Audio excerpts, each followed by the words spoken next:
Temos o prazer de receber conosco aqui hoje a Luana, que ela já contribuiu conosco em sessões anteriores, e a partir de agora ela vai trabalhar conosco esse mês e mês que vem também, né, Luana? Com as questões relacionadas à tireoide. Luana, a conversa é tua, fique à vontade. Muito obrigada já antecipadamente por ter aceitado conversar com a gente sobre esse assunto. Obrigada, professora, pelo convite. Boa noite a todos. Agora, tá todo mundo me ouvindo? Só para garantir. Beleza, é porque eu não vou ver mais vocês, né? Eu vou compartilhar minha tela agora, então é um momento a sós. Mas podem ficar à vontade para interromper, tá? E no final também, o que vocês acharem melhor. Vou passar para cá agora. Só um momentinho.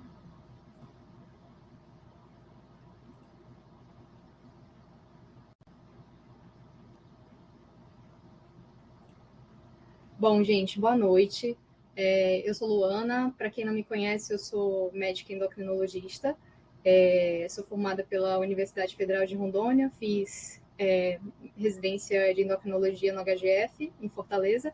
E é um prazer poder estar aqui com vocês novamente para falar sobre um tema que é tão recorrente na atenção primária, né? Então, quando a professora Ana me convidou, eu fiquei bem empolgada, porque vira e mexe tem algum colega que trabalha na atenção primária que pede alguma orientação com relação às doenças, né, às alterações tiroidianas que a gente vê com mais frequência, né, no dia a dia. Então, o objetivo dessa aula não é que seja nada maçante, não é que seja nada assim fora do escopo do médico de família e comunidade, mas que traga mais informações, mais orientações sobre uma prática direcionada para esse perfil de pacientes, né, para o perfil de complexidade que vocês estão acostumados a pegar. Claro, sempre vai ter altas complexidades no meio da atenção primária, mas, num geral, não é para que a maior parte da demanda, né, se resuma a pacientes que precisam de um acompanhamento com o especialista, mas que também ajude vocês a identificarem um momento, né, de poder triar mais esses pacientes e poder pensar, bom, a partir daqui eu acho que esse paciente já merece um acompanhamento com o endocrinologista. Então, assim, hoje a gente vai abordar mais a parte do hipotireoidismo, mas a ideia é que no próximo momento, na próxima aula, eu consiga trazer um pouquinho mais sobre outras afecções da tireoide, principalmente o hipertireoidismo, nódulos de tireoide, que também é bem recorrente na atenção primária. E aí eu resolvi dividir para a aula não ficar muito pesada e a gente poder conversar um pouco mais, tirar algumas dúvidas que vocês possam vir a ter. Tá? Então, só lembrando que os hormônios tireoidianos desempenham funções extremamente importantes para todo o metabolismo corporal, né? É o único hormônio que a gente tem receptor em todas as células do nosso corpo, e eles são responsáveis por manter a homeostasia, a manutenção do equilíbrio do nosso organismo, a questão de consumo de energia, a atividade, a ativação de diversos processos metabólicos. E aí o hipotireoidismo é justamente isso, é quando a nossa tireoide não dá conta de conseguir produzir aquilo que a gente demanda, né? Principalmente no que a gente fala na forma ativa, né, do hormônio tireoidiano, que seria o T3, e a conversão do T4 em si, a produção do T4, que posteriormente se transforma em T3. E a gente sabe hoje em dia que existem condições que afetam a parte hormonal tireoidiana, mas que não necessariamente se restringem à tireoide, né? Existem outras doenças, existem medicações que possam interferir na ação desses hormônios, condições como gravidez, uso de alguns medicamentos da nossa prática diária que possam vir a interferir, que a gente vai ver um pouquinho mais lá para frente. E aí, compreender essa fisiologia dos hormônios tireoidianos, compreender a forma como o nosso metabolismo exige níveis séricos mais equilibrados de hormônios, nos fazem entender como que essas patologias se manifestam, né, com relação à sintomatologia. E para o foco da atenção primária, como eu falei para vocês, é justamente para tentar identificar aqueles pacientes que podem ser manejados tranquilamente na atenção primária, principalmente hipotireoidismo primário, e saber aqueles pacientes que precisam de um olhar do especialista. Isso ajudaria, teoricamente, na organização de um fluxo institucional dentro de cada APS, dentro da rede, e a elaboração também de protocolos de encaminhamento para que esses pacientes, quando forem encaminhados para dentro da rede, para outros serviços secundários, eles possam ser bem encaminhados, né, com o máximo de informações e de investigações possíveis sendo feitas. Então, algumas ideias eu consegui encontrar no manual do Ministério da Saúde, em parceria com a Universidade Federal do Rio Grande do Sul, que traz alguns protocolos direcionados para endocrinologia, que eu achei interessante trazer um pouquinho hoje para vocês. Tá? Aí, só lembrando um pouco da fisiologia da tireoide, lembrar que ela é essa borboletinha, que mora aqui nessa região cervical, mais próxima à cartilagem tireoidiana, em cima da cartilagem cricoide, com a limitação próxima à fúrcula, e que é formada por praticamente células foliculares que formam um coloide. Eu não sei se eu vou conseguir riscar aqui a tela. Pronto, consegui. Formam um coloide, e aqui nesse coloide que vão ser produzidas as formas iniciais, né, de hormônio que vai ser jogado para a periferia e aproveitado pelo nosso organismo. Então, meramente, assim, lembrando do eixo, né, tireotrófico, a parte de fisiologia, é muito importante para a gente poder, pelo menos, entender aquela questão do feedback, né? O que acontece, o hipotireoidismo, o hipertireoidismo. Basicamente, se eu tenho uma dificuldade da minha glândula de produzir hormônio, a minha parte central, né, que comanda basicamente a parte hipofisária, que organiza a produção do TSH sobre os mandos do TRH hipotalâmico, eu vou ter um desbalanço aqui desse equilíbrio, né? Então, eu vou ter ou um feedback negativo, um feedback negativo ou positivo, a depender da demanda e da situação em que minha glândula se encontra. Se eu tenho uma glândula que é afetada por uma doença autoimune, por exemplo, que ela não consegue atender a demanda do meu organismo, eu vou ter cada vez mais uma necessidade de mandar estímulo para que a glândula funcione, elevando os níveis de TSH. Justamente porque eu vou ter um T4 livre mais baixo. Então, muitas coisas acontecem, resumindo, num desequilíbrio desse eixo principal. Tá? Essa é uma forma mais didática e mais sucinta de resumir algumas alterações que possam ocorrer dentro desse eixo tireotrófico, né? Então, aqui só para mostrar para vocês a síntese dos hormônios tireoidianos, ela ocorre sob a ação do iodeto, que ele é captado na circulação, principalmente advindo da nossa dieta. Ele vai entrar na célula folicular tireoidiana, né, vai passar por processos de organificação e vai passar aqui para dentro do coloide, onde vai sofrer oxidação. Essa oxidação vai internalizar um iodo com a tirosina, que é o aminoácido precursor da tireoglobulina, e aí juntos vão formar as primeiras moléculas que vão levar à formação do T3 e do T4, né? Então, DIT, dependendo se for monoiodotirosina, e diiodotirosina, dependendo da quantidade de iodo que tem dentro da célula. Então, isso é muito importante porque algumas doenças vão agir mais aqui dentro, outras doenças vão agir mais aqui a nível folicular, outras doenças vão agir mais a nível de receptores, de membrana. Isso é mais específico, mas só para vocês saberem, assim, que como tudo, tudo na medicina e tudo dentro, a nível intracelular, é mais complexo e precisa de uma organização, né, de fatores que ocorram em equilíbrio para que aquilo seja formado da melhor forma possível, da forma correta. Então, se a gente tem algum problema nesse meio, alguma coisa dá errado e uma doença pode aparecer a partir daí. E aí, no hipotireoidismo, basicamente, a gente classifica em 3 modalidades. O primário, que é justamente o problema na glândula. O central, que é o problema a nível hipotalâmico e hipofisário. Muitas vezes é difícil a gente determinar qual que é a altura da lesão. Então, no geral, a gente junta o que a gente chama de hipotireoidismo terciário e secundário num pacote só. E o subclínico, que às vezes é o grande desafio dos médicos de saber, né? A partir de onde eu começo a repor hormônio para essa pessoa? Será que eu só acompanho? Será que eu tenho que ter alguma intervenção? Será que eu tenho que mandar para o especialista? Então, a gente vai ver um pouquinho mais sobre isso nos próximos slides. Então, basicamente, pode ser uma grande dúvida, né, nossa, no dia a dia, em quem que eu devo investigar a alteração tireoidiana. No geral, pelos protocolos da Sociedade Brasileira de Endocrinologia, o que a gente preza é por focar na faixa de idade e nas comorbidades. Então, se a gente tem um paciente com mais de 60 anos, ele já merece uma investigação do eixo tirotrófico. Então, a nossa investigação do eixo, né, vai ser com TSH e T4 livre. Mais à frente a gente vai ver. E pacientes que têm algum estigma, o que seria, por exemplo, um bócio, uma alteração cervical ali visível, ou na palpação que me chame a atenção, ou um paciente que seja portador de doenças autoimunes, porque a gente tem aquele grande conglomerado das síndromes poliglandulares autoimunes, né? Uma combinação, por exemplo, um diabetes tipo 1 com hipotireoidismo autoimune, um vitiligo, um lúpus. Então, muitas coisas podem acontecer. Então, são pacientes que, quando têm uma oportunidade de ter uma doença autoimune, têm mais chances de ter outras doenças autoimunes. Então, nunca deixar passar. Pacientes com algumas síndromes, como Turner, síndrome de Down, que geneticamente têm mais possibilidades de ter alteração do eixo tireoidiano.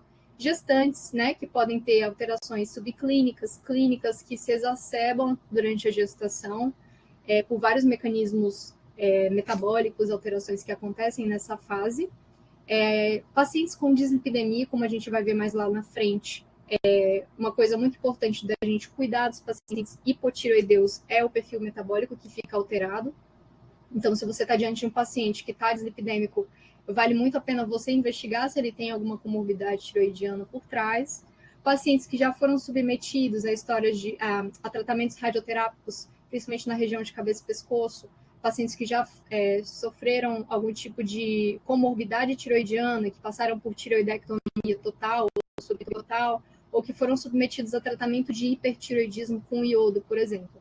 E outros pacientes que fazem tratamentos para neoplasias, que precisam fazer uso de interferons ou de inibidores de checkpoint imune, que podem fazer hipotireoidismo nível central, e outros fármacos que são muito da nossa realidade, principalmente pacientes que são portadores de arritmias, que fazem uso de amildarona, ou pacientes que fazem acompanhamento psiquiátrico e uso de lítio, né, que podem influenciar diretamente na produção de hormônios tireoidianos e numa manifestação, tanto para um polo de hiper como de hipotireoidismo.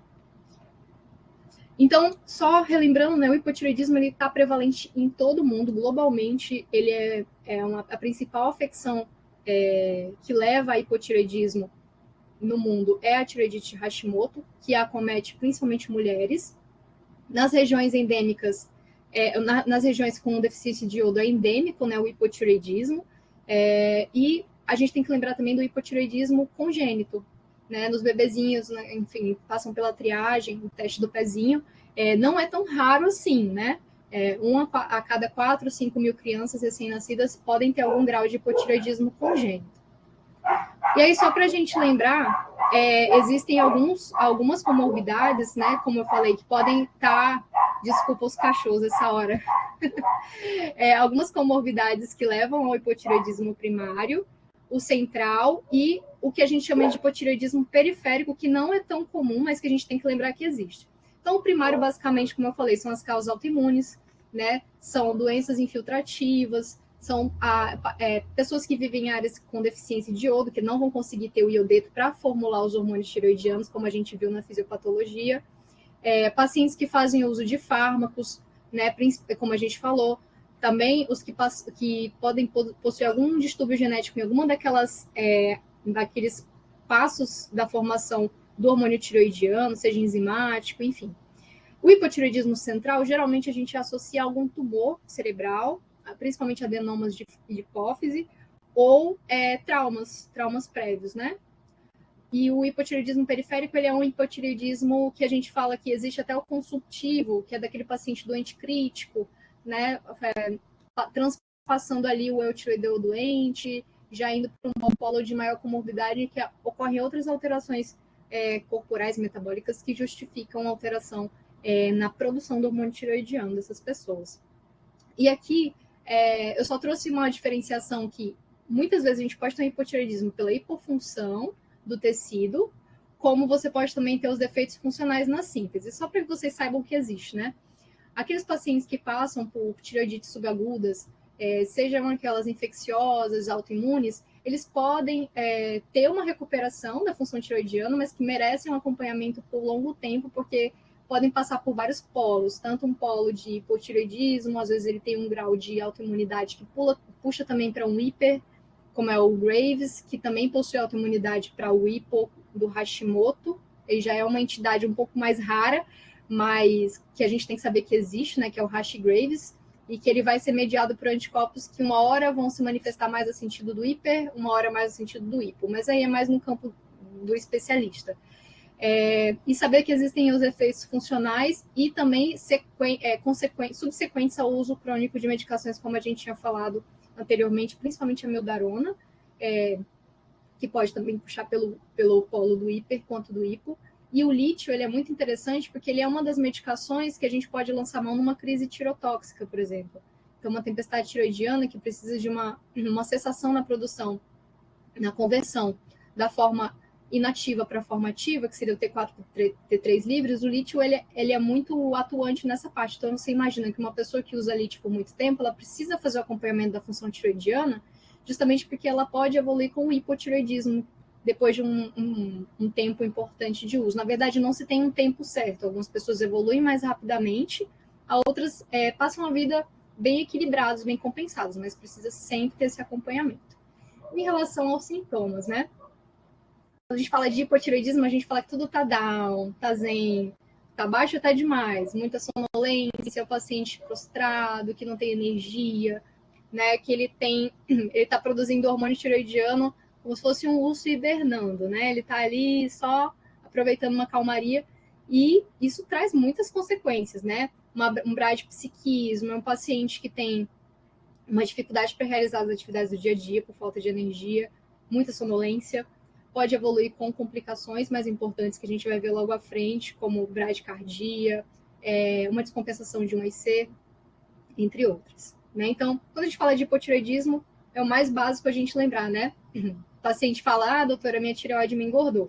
Mas isso é uma questão importante para a gente até trabalhar com eles, porque apesar do hipotireoidismo poder, de fato, se manifestar de uma forma a levar um ganho de peso, a gente sabe que é uma retenção mais às custas de líquido e que é facilmente contornável quando você inicia o tratamento desse paciente de forma correta. Outras alterações são relacionadas à pele, sensação de dormência, parestesias, né? Intolerância ao frio. E é muito interessante, vou tomar só uma água aqui, gente. E é muito interessante que alguns pacientes ficam, mesmo que quando compensados, eutiroideus, algumas queixas permanecem. Então, a gente tem que sempre ouvir muito o paciente, saber se aquela queixa realmente tem a ver com a tireoide ou não. Desculpa. Então, algumas alterações que são importantes, como eu tinha comentado, as alterações metabólicas a gente sempre tem que procurar. Por quê?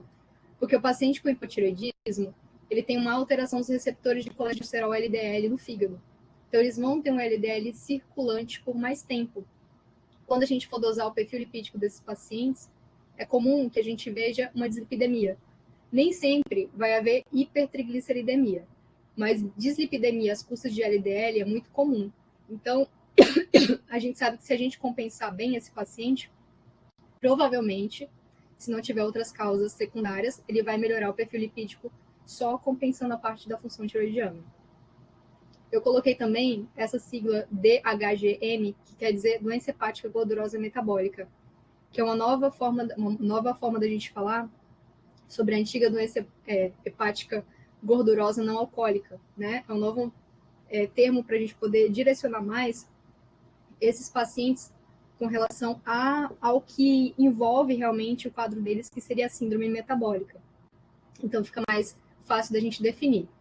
Os pacientes também podem desenvolver outros problemas endócrinos, como hiperprolactinemia, alteração do fator de crescimento, receptores, né, do GH, prejudicar o crescimento de crianças, por isso que é tão importante a gente ter essa definição o quanto antes. Alterações digestivas, né, alteração do trânsito intestinal, levando à constipação, distensão gasosa. São pacientes que às vezes fazem um grau de gastroparesia e a gente tem que tentar entender o que está acontecendo. E outro ponto muito importante da gente definir é em relação ao risco cardiovascular desses pacientes. A gente sabe que eles têm uma tendência a formar placas mais aterogênicas. Então, o risco cardiovascular de um paciente hipotiroideu, que já tem outros fatores de riscos associados a um paciente mais idoso, que já é portador de doença arterial coronariana, se ele se torna hipotireoideu, diabético, etc., ele tem o maior risco de sofrer eventos coronarianos, descompensar IC, né? Enfim, um grande motivo de descompensação de doenças de base, de necessidade de internação, né? Porque esses pacientes podem evoluir com complicações secundárias de coisas que eles já tinham antes e que pioraram também por conta do próprio hipotireoidismo. A boa notícia é que, geralmente, quando o paciente está bem compensado, a gente consegue reverter grande parte dessas complicações. Então, basicamente, como é que eu faço o diagnóstico do hipotireoidismo primário? Se eu for levar ao pé da letra antigas diretrizes do Ministério da Saúde, a gente pediria só o TSH. Porém, a gente sabe que se um paciente, tudo bem, um paciente assintomático, eu posso até pensar em pedir só o TSH. Mas se eu tenho um paciente com outros fatores de risco, que tem sintomas também que possam estar relacionados ao hipotireoidismo, eu já aproveito e complemento com o T4 livre. O primeiro a alterar, em relação ao T4, o primeiro a alterar dos dois é o TSH. Mas eu preciso saber como está esse T4 livre para saber se esse paciente se enquadra num quadro de hipotireoidismo primário, de fato, ou um hipotireoidismo subclínico, certo? E aí vem a dúvida. Será que eu peço T4 livre, T4 total, T3 livre, T3 total? Da nossa prática diária, da boa prática clínica, do que a Sociedade Brasileira de Endocrinologia apoia, é que a gente preconize esses dois principais exames, principalmente porque eles estão mais disponíveis e porque eles são excelentes. Então, a gente só vai pensar em uma outra dosagem de uma outra iodotironina se eu tiver alguma dúvida diagnóstica. Isso a gente vai usar para alguns quadros mais específicos. Não tem essa necessidade de você estar pedindo para todo mundo. E a fração livre do T4 ela é que menos sofre interferência das proteínas, é a fração que você consegue dosar com mais certeza. Então, por isso que eu sempre opto por T4 livre. O T3 eu posso pensar em pedir, quando a gente for falar na aula de hipertiroidismo, para identificar se é um hipertiroidismo às custas de T4 ou T3, porque às vezes o T4 vem normal e o T3 vem alterado, que a gente chama de T3 toxicose. Então, nesse momento, para a gente, TSH e T4 livres são mais que suficientes. E o tratamento? Gente, o tratamento pode ser a parte que traga mais dúvidas, mas é um tratamento muito tranquilo. Basta que o paciente tenha boa adesão, o que pode ser uma grande dificuldade, e basta que ele tenha essa disciplina de respeitar o jejum, respeitar que ele não pode estar usando a levotiroxina contra a medicação. Tem que dizer que a levotiroxina, seja Puran, Eutirox, Sintroid, as marcas mais prevalentes no mercado, você tem que dizer que é o reizinho. Então, é o primeiro medicamento que ele vai tomar, mesmo que naquela polifarmácia, a gente tem que saber orientar bem o paciente em relação a isso. Bota o despertador para tocar um pouquinho antes, toma, dorme mais um pouco, mas é uma medicação muito chata de absorver. Então, se eu bobear, não respeitar pelo menos os 20 minutinhos de jejum, eu sei que ele não vai estar absorvendo por completo. Então, qual que é a facilidade da reposição com levotiroxina? Dose única diária, praticamente zero efeitos colaterais. Os que eu mais vejo são relacionados àquelas antigas formulações que tinham lactose, paciente intolerante que às vezes tem diarreia. Fora isso, vida que segue, bem tranquilo. Então, é um tratamento simples, barato, bem tolerado e bastante eficaz. E o que é mais importante a gente destacar aqui? Que globalmente, 40 a 60% dos pacientes com hipotireoidismo têm a normalidade do TSH. O que isso quer dizer? Quer dizer que eles não estão bem compensados. Então, uma coisa que é para ser simples, a gente não consegue fazer muitas vezes, porque ou o paciente está atendendo para um polo de hipo, ou o paciente está atendendo para um polo de hiperiatrogênico, porque eles não conseguem ter esse segmento. Às vezes o paciente perde muito peso, ganha muito peso, e proporcionalmente ao peso corporal, essa dose, teoricamente, teria que ser adaptada. A gente vai ver outros fatores que podem interferir. Mas são coisas que às vezes a gente tem que ter aquela vivência, aquela experiência para poder entender por que ela acontece. Mas, no geral, o que a gente percebe é que muitos pacientes não têm essa noção da forma de tomar corretamente e que é uma medicação que, a partir do momento que você inicia e você sabe que o paciente tem uma alteração tiroidiana crônica, é uma doença que não vai ter cura, você não pode interromper esse tratamento. E muitos pacientes falam que, eu achava que era para tomar só uma caixa, e depois não tomei mais, porque não consegui voltar no médico. Então, a gente tem que deixar muito bem orientado com relação ao não abandono de tratamento e a adesão, e ele compreender que é uma doença não geral crônica, que não tem cura, mas que tem tratamento. Então, a dose inicial ela vai variar conforme idade e peso. O que a gente vai destacar aqui é o nosso público-alvo, que são aquelas adolescentes, né, até idosos. O que a gente tem hoje em dia é que o padrão é a gente iniciar com dose de... Na verdade, a meta é a gente chegar a uma dose de 1,6 micrograma quilo dia, né? Então, assim, um adulto de 70 quilos, 60 quilos, vai ser uma dose diária entre 75 e 100, no geral. E aí, os idosos, a gente tem que ter mais parcimônia, né? A gente vai ver lá na frente, justamente porque eles podem descompensar comorbidades prévias, como cardiopatia, se a gente iniciar com dose maior. Mas, geralmente, a gente inicia com uma dose menor, de 12,5 a 25 microgramas, e a cada 6 semanas a gente vai tateando esse incremento. Tá? Lembrando que é micrograma aqui. E aí, depois dessa reavaliação, né, a gente vai dosar principalmente o TSH, que é o que vai nos dar a resposta mais rápida de incremento, e para saber se eu estou num bom caminho, se eu preciso mexer em alguma coisa dessa medicação. Então, como eu falei,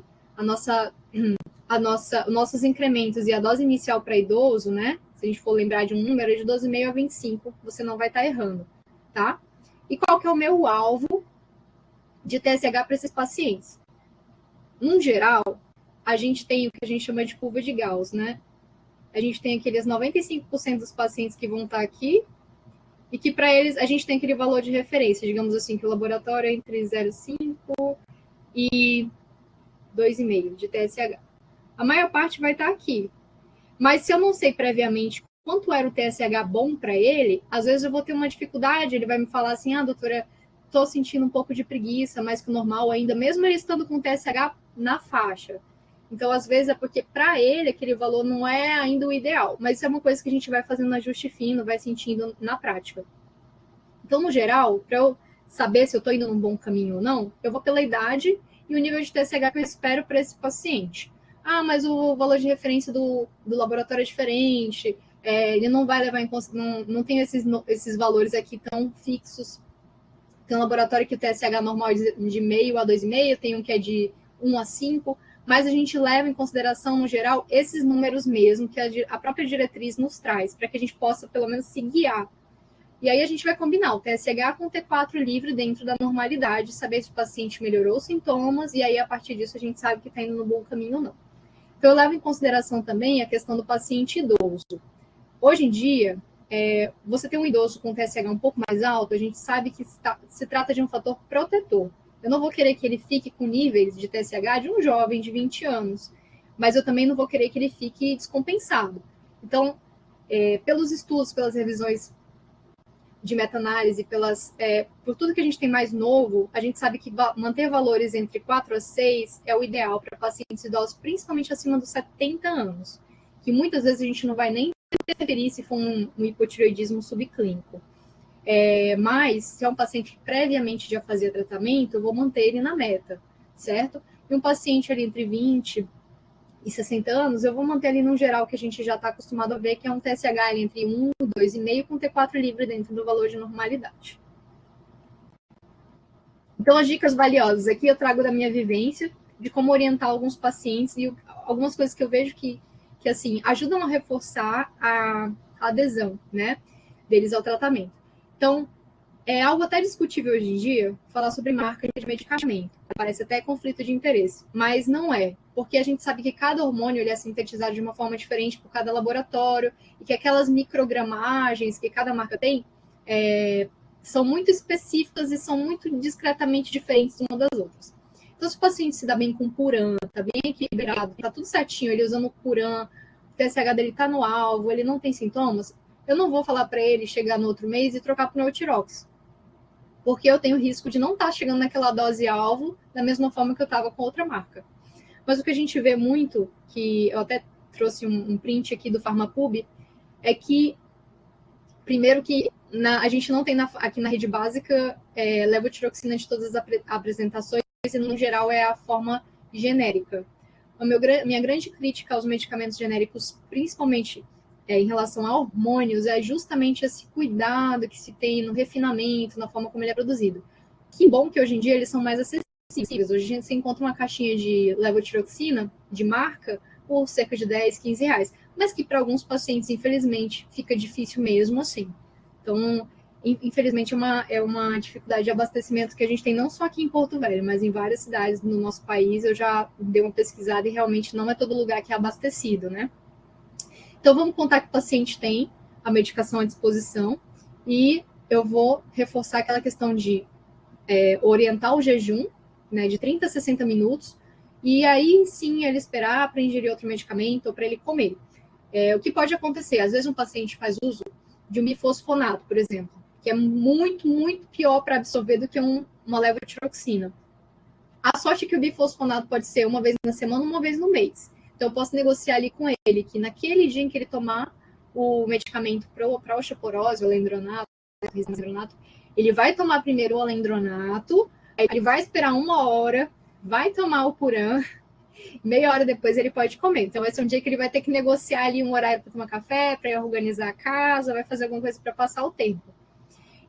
Mas se a gente não orientar direitinho, aí a medicação, o tratamento da osteoporose vai por água abaixo também. Então, a gente precisa ter sempre isso muito bem orquestrado.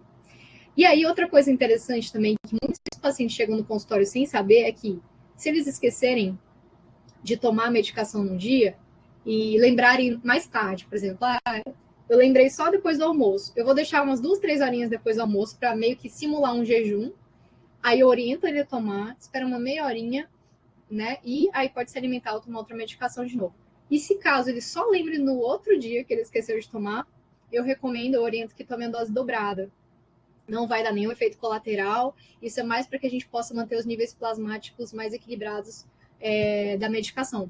Né? A levotiroxina ela tem uma duração de 7 dias na corrente sanguínea, mas ela tem o seu pico, né? Tem faz o seu basal, né? Se mantém nos níveis mais estáveis ao longo dos outros dias, então a gente precisa manter um pequeno pico todos os dias para que ela mantenha aquele basal ao longo da semana. E outra dica também é que no dia da coleta, o paciente vai coletar o exame em jejum, que ele não tome a medicação antes, porque isso pode levar falsamente o T4 livre e atrapalhar você na hora da leitura, porque você vai ver um T4 livre alto com TSH dentro da normalidade, e você vai falar, opa, tem uma coisa estranha aqui. Aí, primeiro de tudo, você vai ver como é que foi a coleta do dia. Isso vai ajudar bastante. Muitas vezes a gente tem essas confusões e se resolvem depois que a gente pergunta para o paciente. Então, assim, nas situações especiais, né? Primeiro a gente vai sempre... aquele paciente que diz que está tomando, mas aí você vai investigar, não está tomando, está com TSH fora do alvo. Beleza, eu vou reforçar as orientações. Mas ele diz para mim que está tomando. Então, eu vou investigar outras questões que possam estar influenciando nessa aderência. A primeira delas, e a principal, é a absorção intestinal. Muitos pacientes que têm doenças autoimunes podem ter doenças autoimunes gástricas. E aí, com anticorpos anticélulas paretais, antifator intrínseco, elas evoluem com gastrites atróficas, hipocloridria, e por isso não absorvem bem a levotiroxina. Ou infecções por H. pylori, doenças inflamatórias intestinais, intolerâncias alimentares, principalmente intolerância à lactose, doença celíaca, algumas parasitoses também são muito importantes, que podem refletir num grau importante de desabsorção, e doenças como obesidade mórbida e cirurgia metabólica, que podem alterar a forma como a medicação é absorvida em todo o trato gastrointestinal. Como eu falei para vocês, alguns medicamentos podem interferir, como o bifosfonato, né, alguns sais de cálcio. O sulfato ferroso também pode atrapalhar. Então, deixar uma dose mais longe possível do paciente que faz uso de levotiroxina, deixa o sulfato ferroso mais para o final da tarde, ou com uma refeição à noite, justamente pela dificuldade de absorção. E os IVPs também. Né? Como fazer com os IVPs? Depois da levotiroxina. Então, tem que orientar, o omeprazol é separado. E é depois, né? Respeitar o tempo, porque senão não dá certo também.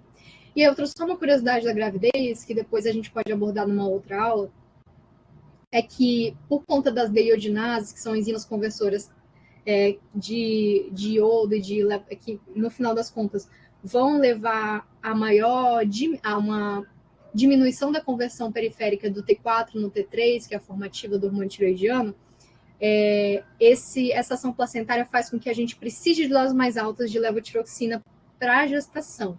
Então, além da hemodiluição, além de tudo, é um dos fatores mais importantes para a gente lembrar que a gente precisa orientar a gestante, principalmente no primeiro trimestre, onde o embrião ainda não tem a sua própria tireoide, onde o feto ainda não produz seu próprio hormônio tireoidiano, a gente precisa suplementar esse hormônio na mulher. Então, uma dica é que você faça o incremento da dose de 20% a 50%. Então, se é uma mulher que usa 75 microgramas de levotiroxina, ela pode passar a tomar 100, por exemplo, quando ela descobre que está grávida, ou ela pode dobrar a dose da medicação nos finais de semana, então sábado e domingo, já contribui para um ajuste de 30%, mais ou menos, no total da dose semanal. E aqui são algumas apresentações que eu trouxe, como eu falei para vocês, tem várias apresentações diferentes, né, tem as marcas, etc. Então, a gente pode se guiar, né, pelas tabelinhas, ninguém precisa decorar, mas para saber que os incrementos, eles são sempre bem discretos, né? Só nas doses iniciais que a gente tem um aumento maior, mais significativo, mas sempre vai de 25 em 25, depois de 12, né? Vai aumentando gradativamente. E aqui é só o que eu trouxe para vocês, que eu falei que eu olhei no Pharmapub, né? Só tinha a dosagem de 100. E eu não recomendo quebrar comprimido, tá? De levotiroxina, porque assim como eu falei para vocês que o hormônio ele é uma coisa muito tem que ser feita de uma forma muito cuidadosa, se você quebra, você não garante qual é a dose que a paciente está tomando. Né? Ela pode estar tomando mais ou menos, e no final das contas, com salada de frutas. E a paciente, às vezes, nunca entra em compensação por conta dessa dificuldade. E aqui vou abordar rapidinho o hipotireoidismo subclínico com vocês, que a gente tem que lembrar que é um acometimento, uma afecção até comum, 10% da população no geral pode ser acometida por hipotireoidismo subclínico, e geralmente são áreas já suficientes em iodo, no sexo feminino, que é mais acometido por doenças autoimunes também, ou tireoidiopatias no geral, e pacientes mais de perfil mais caucasiano e mais idosos têm mais chances de terem doenças tireoidianas, né? E aí é algo que tem uma evolução, um curso natural variável. Tanto o paciente pode evoluir para o hipotireoidismo franco, se ele já tiver autoanticorpos tireoidianos, se já tiver alguma comorbidade tireoidiana prévia, pode evoluir com um perfil persistente de subclínico, mas que com o passar do tempo ele evolui para um eutireoidismo, né? Que, no caso, pode ser uma regressão mais rápida também. O que a gente vê, assim, só fazendo um adendo, muitas vezes gatilhos infecciosos, principalmente virais, ambientais, para pacientes que já têm predisposição genética, para desenvolver hipotireoidismos autoimunes, né, que é o que a gente tem visto muito depois do Covid, principalmente, que tem muita predileção por células tireoidianas e células com receptores endocrinológicos, principalmente pâncreas, e enfim, né. E aí, eu tenho uma realidade de poucos estudos randomizados, eu tenho pouca evidência científica robusta que me diga se eu tenho ou não que tratar esse paciente. Então, eu tenho que individualizar muito bem, justamente porque existem situações específicas que me fazem entender um polo de tratar ou um polo de observar. Então, por questão de facilidade da gente conseguir compreender a gravidade, enfim, o grau de alteração desses pacientes, a gente distribui eles em 2 graus. O grau 1 é aquele que está com TSH meia boca, até 9,9, mas que está acima do valor de referência. E o grau 2 é aquele paciente que já tem um TSH acima de 10, mas mesmo assim permanecem com T4 livre ainda dentro do valor de normalidade do laboratório. Então, como é que eu posso classificar assim de uma forma um pouco mais fácil, saber, esse paciente eu vou olhar com um olhar um pouco mais crítico, esse aqui eu vou ficar mais tranquilo, vou só acompanhar. Geralmente, o paciente que já tem bócio e tem presença de autoanticorpos, no caso eu falo de anti-TPO, anti-TG, e a gente pode falar também de TRAB, né? Que é o polo do hipertireoidismo. Se eu tenho um paciente que está diante de uma autoimunidade presente e que tem uma alteração no TSH já acima do valor de referência, eu vou levar em consideração a possibilidade de tratá-lo. Assim como se eu tenho um paciente mesmo com anticorpos negativos, mas com alterações ultrassonográficas que me façam pensar numa doença autoimune, porque nem sempre a gente vai conseguir detectar a autoimunidade desses pacientes, né? Existem outros anticorpos que a gente não dosa muitas vezes. Então, se eu for pegar num geral, quem de cara, geralmente eu vou ter que tratar é aquele paciente que tem autoimunidade e que tem um TSH já acima de 10. Geralmente é um paciente que eu vou precisar olhar com um olhar assim de preciso intervir. Mas a gente vai ver adiante que primeiro a gente precisa excluir causas transitórias que possam estar afetando nesses pacientes. Eu tenho que excluir medicamento, excluir gravidez, e eu tenho que acompanhar esse paciente um tempinho para saber como vai ser a evolução dele em relação aos exames subsequentes. E aí sim eu considero um tratamento. Só lembrando, né, que a gente tem causas adquiridas e congênitas para justificar um subclínico, como eu falei já anteriormente sobre o hipotireoidismo em si, mas que eu preciso saber se esse paciente não tem nenhuma comorbidade reversível ou que possa ser otimizada a ponto de retirar aquele fator agressor e que possa melhorar a função tiroidiana, mas isso já fica um pouco mais a critério do especialista.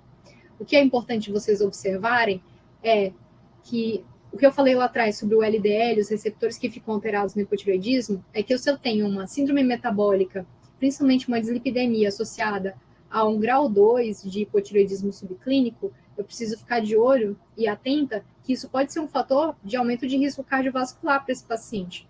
Então, apesar de eu ter esse notório saber, essa ideia que não está confirmada por estudos mais robustos, eu posso saber que é um paciente que merece talvez um tratamento temporário, para que pelo menos eu consiga regredir ali aqueles fatores de risco e observar posteriormente. Quando a gente leva em consideração o risco cardiovascular e mortalidade, né, e eu vejo que algumas alterações cardíacas, principalmente em relação à função diastólica, possam estar envolvidas, eu tenho alguns estudos trazendo que em pacientes com menos de 65 anos de idade, que já tem algum grau de doença cardiovascular, eu tenho um aparente benefício de fazer uma reposição hormonal para ele e observar como que ele vai evoluir do ponto de vista de redução de riscos. Como eu tinha falado para vocês, em relação a pacientes acima de 70 anos, os últimos estudos têm demonstrado que parece um fator adaptativo e protetor. A tendência, quando a gente fica mais velho, é o nosso TSH subir, como se o nosso organismo fosse reduzindo essa taxa metabólica e reduzindo riscos de desencadeamento de outras descompensações, como arritmias, enfim, do ponto de vista cardiovascular, seria mais seguro tender a um polo de hipotireoidismo do que um polo de hipertireoidismo. Então, como eu falei para vocês, é importante realizar esse teste terapêutico. E aí, se você der um tempo, uns 3 meses, o paciente não melhorou, você vai tentar tratar outras coisas, justamente porque pode ser que não seja esse o problema dele. E aí a dose que a gente usa é uma dose inicial baixa, que a gente vai progredindo, não costuma passar num hipotireoidismo subclínico de 50 microgramas quilo dia. A não ser que você esteja diante de um paciente com uma síndrome desabsortiva importante. E aí, aqueles pacientes que seguiram não tratados, que você colocou eles num conceito de mais observacional, você não pode perder eles de vista também. É importante estar avaliando pelo menos 1 ou 2 vezes no ano, saber se não houve nenhuma outra piora, outro contexto que possa justificar o início do tratamento. E aqui é uma tabelinha do Vilar, né, que é o livro que eu usei também de base aqui para esse trabalho, que retrata bem, resume bem aqueles pacientes que a gente precisa se preocupar mais.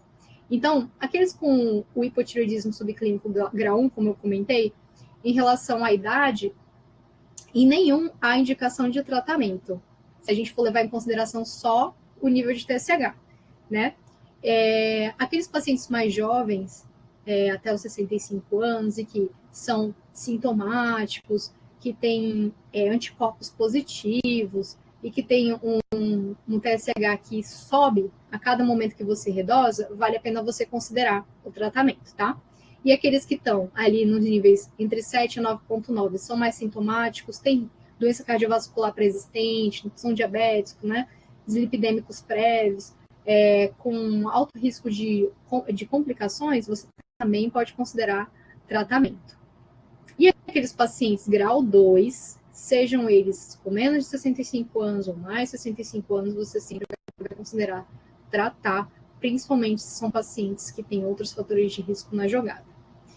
E aqui é um fluxograma também do Vilar, que traz bem, resume bem algumas condutas que a gente pode tomar e se guiar por conta dos, inicialmente, né, de avaliação clínica, depois laboratorial desses pacientes, e definir a partir da função tiroidiana para que caminho a gente vai decidir, né? Então, o que a gente conversou muito aqui foi nesse aspecto, né, num TSH elevado e um T4 livre abaixo do valor de referência, inicial considerar o início do tratamento, né, conforme que a gente conversou, no geral, 1,6 microgramas quilo dia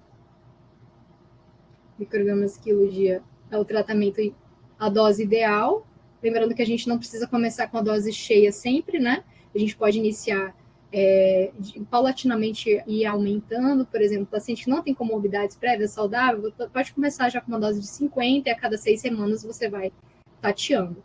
O paciente que tem alguns outros estigmas, né, que faça pensar, por exemplo, um paciente que tem uma doença neurológica, pode ter alguma outra coisa para um hipotireoidismo central, que eu acabei não entrando muito nesse assunto com vocês, que seria mais ou menos um paciente que pode ter um TSH baixo, um T4 livre baixo, que a gente ia esperar um TSH alto para um TSH baixo, né? Então, um TSH inapropriadamente, né, baixo para um T4 livre baixo, ou um TSH dentro da faixa de normalidade para um T4 livre baixo. Que aí seria um TSH inapropriadamente normal para um T4 livre baixo. E aí a gente iria para outras investigações, né, exame de imagem da parte neurológica e já mereceria um acompanhamento com um especialista.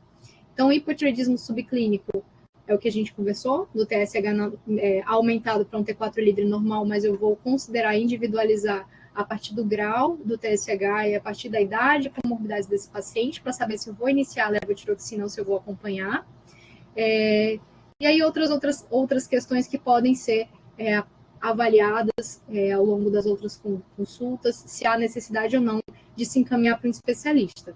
Então, o que eu trouxe nesse final, para a gente, de uma sugestão que também surgiu no Manual do Ministério da Saúde, junto com a Universidade Federal do Rio Grande do Sul, é que algumas orientações de encaminhamento para o especialista se dariam dentro do hipotireoidismo, a suspeita de um hipotireoidismo central, você pode encaminhar, e aquele paciente que tem uma dose altíssima de levotiroxina, que está usando acima do que a gente conversou, né, entre 1,6 e 1,8, em que mesmo você já tendo investigado adesão, outras doenças associadas, ele não consegue controlar, entrar nos níveis na meta, né, do TSH, e nem melhorar sintomas por algum motivo. E aí mereceriam também um acompanhamento com um especialista. E por isso, por hoje é isso, gente. Deixa eu minimizar aqui minha telinha. Deixa eu descartar aqui.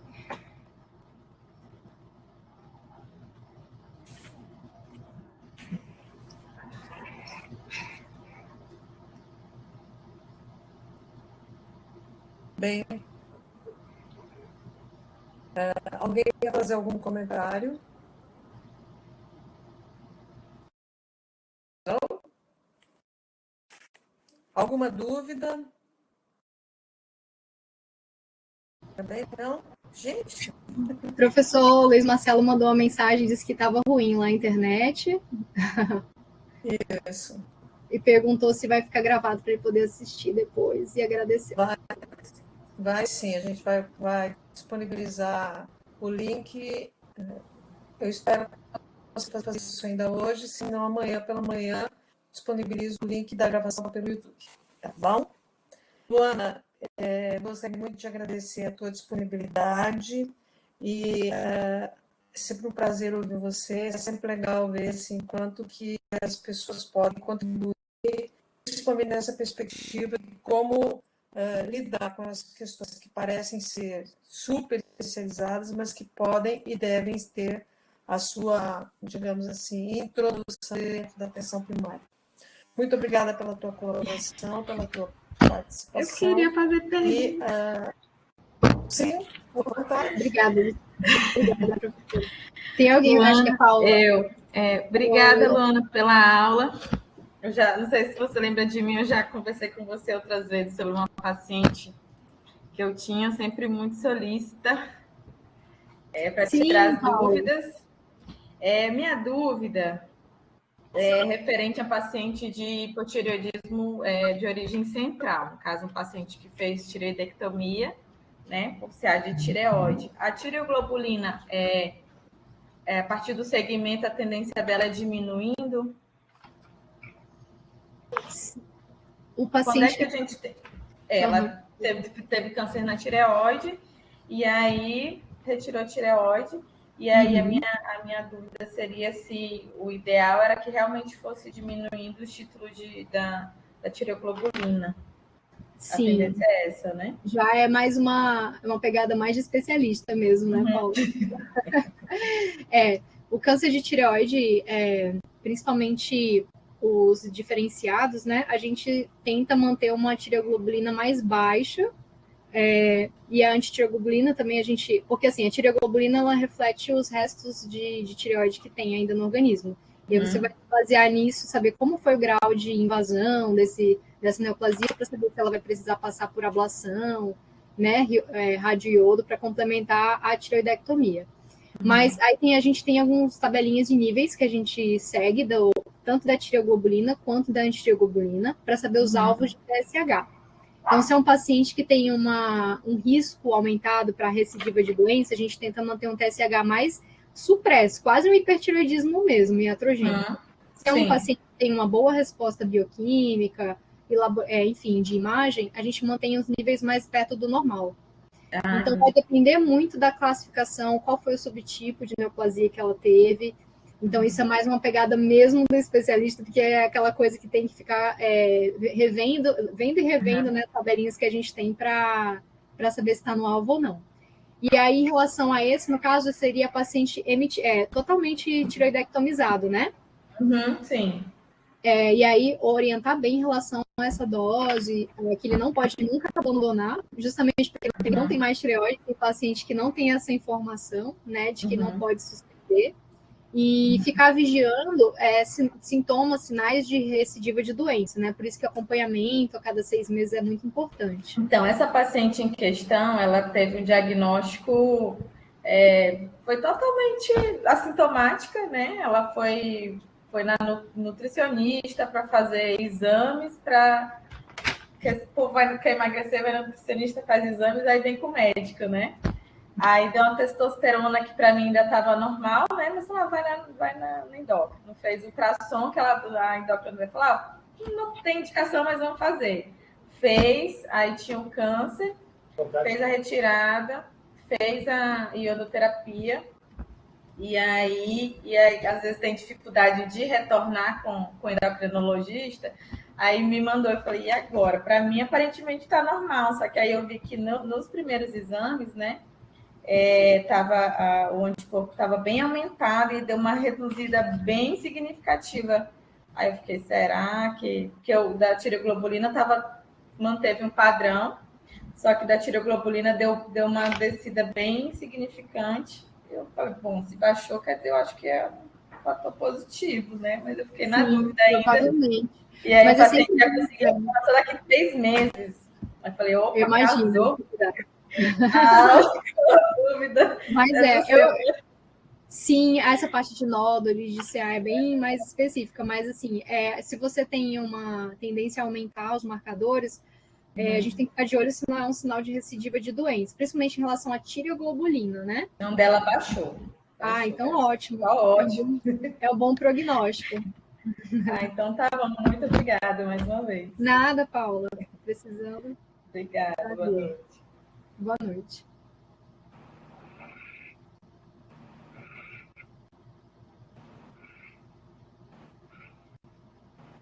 Alguém quer fazer algum outro comentário? Então, gente, muito obrigada pela participação de todos. Luana, em especial, obrigada pela tua disponibilidade. E mês que vem, na primeira terça-feira do mês, a gente se encontra às 18 horas, aqui nesse mesmo bate-canal. Obrigada, gente. Pelo convite, gente. Bom trabalho a todos. Bom trabalho. Obrigada, professora. Imagina, Tchau. gente. Obrigada. Tchau. Até logo, gente. Nos vemos. Tchau.